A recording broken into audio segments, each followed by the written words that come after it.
sécheresse et une famine. Ce qui veut dire qu'il n'avait pas plu depuis longtemps et qu'il n'y avait pas assez de nourriture. Mais dès l'arrivée du prophète, la pluie commença à tomber, les arbres à pousser, les animaux faibles devinrent puissants et les chèvres de Halima donnèrent naissance à des petits. Notre cher prophète apporta à la maison de Halima richesse, paix et joie. Elle et son mari l'aimaient énormément. Halima s'attachait beaucoup à ce petit bébé et l'avait considéré comme un cadeau d'Allah. Elle le traitait avec tendresse comme s'il était son propre bébé. De jour en jour, elle s'attachait à lui de plus en plus fort. Elle l'emmenait de temps en temps à la Mecque voir sa mère, puis il revenait au village. Notre cher prophète resta chez sa nourrice jusqu'à l'âge de 6 ans. Halima s'était tellement habituée à sa présence qu'il lui avait été difficile de le laisser partir. Comment laisser partir ce bébé qu'elle protégeait de tout le monde, qu'on aimait du premier regard et grâce à qui il vivait dans l'aisance? Pour se consoler, elle s'était promise d'aller le voir à la Mecque le plus souvent possible pour atténuer sa souffrance.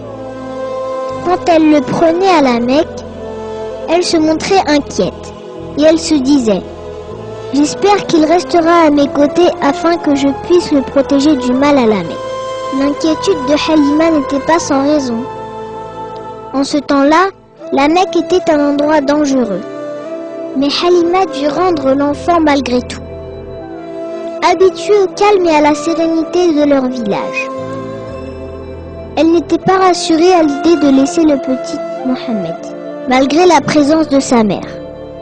De plus, elle ne pouvait cacher un profond attachement à l'enfant.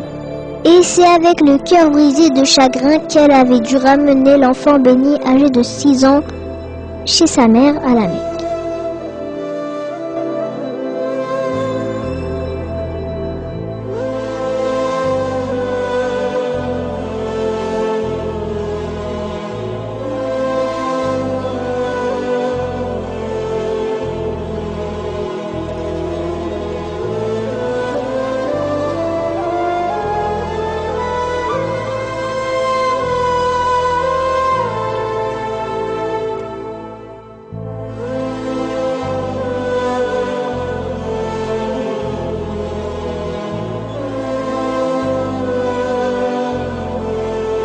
La mère de notre prophète, Amina, était comblée d'avoir pu enfin reprendre son enfant à ses côtés.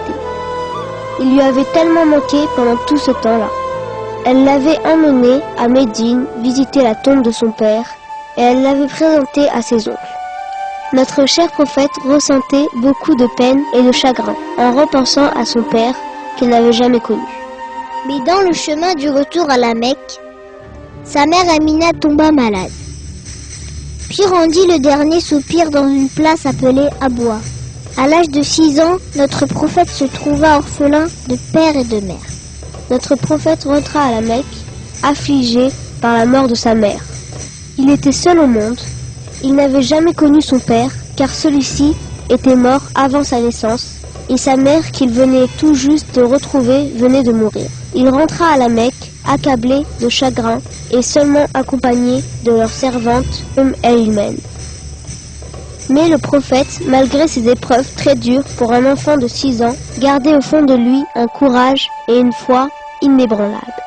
Il était sous la protection de Dieu.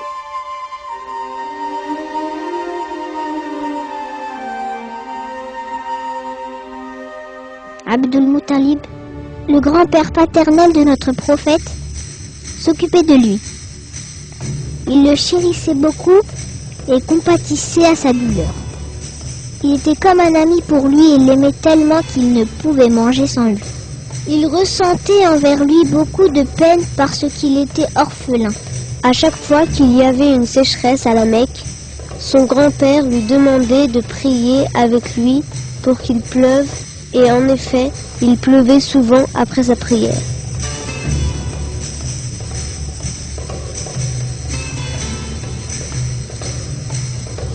Mais quand Abdul Muttalib vieillit et s'affaiblit, il appela Abu Talib et lui confia son jeune petit-fils Mohammed. Après peu de temps, à l'âge de 8 ans, notre prophète perdit son grand-père aussi. Il a connu le malheur de perdre un proche 3 fois depuis sa naissance. Pour satisfaire la volonté de son grand-père, son oncle le prit en charge. Tout comme les personnes qui côtoyaient le jeune enfant, Abu Talib s'attacha à lui très vite. Il l'aimait beaucoup, et tout comme sa nourrice, Halima, il constata que sa maison était comblée de bienfaits et d'abondance depuis l'arrivée de son neveu Mohammed. Plusieurs années passèrent. Notre prophète devint un jeune homme qui n'avait jamais menti, qui était juste honnête et que tout le monde respectait. En raison de toutes ses qualités, les gens l'appelaient El-Amin, qui veut dire le digne de confiance. Quand les gens de sa tribu ne se mettaient pas d'accord sur quelque chose, il le consultait pour trancher sur qui il ferait le bon choix. Oui, il y a même un exemple célèbre illustrant cela. Lorsque les Mécois voulurent réparer la maison de Dieu, la Kaaba, ils s'opposèrent sur le choix de la tribu qui allait remettre la pierre sacrée à sa place. Ce différend allait mener à un conflit sanglant et la discussion semblait ne pas finir. Quand enfin le plus vieux d'entre eux dit alors « Vous désignerez arbitre la première personne qui apparaît ».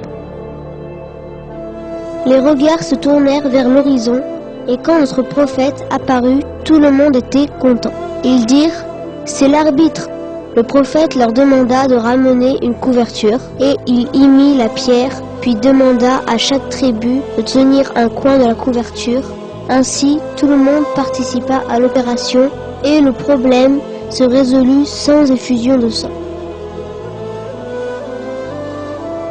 Les nombreuses qualités dont était doté ce jeune homme poussa Khadija, une riche veuve, à lui confier la gestion de son commerce caravanier. Le prophète avait fait preuve de honnêteté incomparable. Khadija, âgée de 40 ans, le demanda en mariage alors qu'il n'avait que 25 ans. Mohammed accepta et ils se marièrent. Le prophète était sidéré en voyant les gens persister à adorer les idoles. Répugnant à cette situation, il se rendait constamment à la grotte de Hira, méditer sur la création qui l'entourait. Il haïssait les idoles depuis qu'il était enfant. Pour lui, les gens étaient vraiment incompréhensibles et stupides pour adorer des idoles qu'ils fabriquaient de leurs propres mains. Ils opprimaient les faibles et les pauvres. Ils n'avaient aucun esprit de solidarité. Ils enterraient les petites filles vivantes. Ils étaient ainsi dans le plus grand égarement.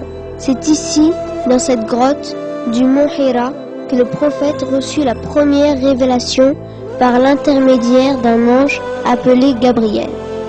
Dieu l'envoya à toute l'humanité. La première personne qui croyait en lui était devenue musulmane était sa femme Khadija. Juste après elle, ce fut Ali, le cousin du prophète, qui devint musulman aussi. D'ailleurs, savez-vous, chers amis, que Ali était le premier enfant musulman? Oui, Zainab, et si tu veux bien, on va parler des beaux souvenirs de notre prophète avec les enfants. Notre prophète, qui est l'envoyé d'Allah miséricordieux, aimait beaucoup les enfants.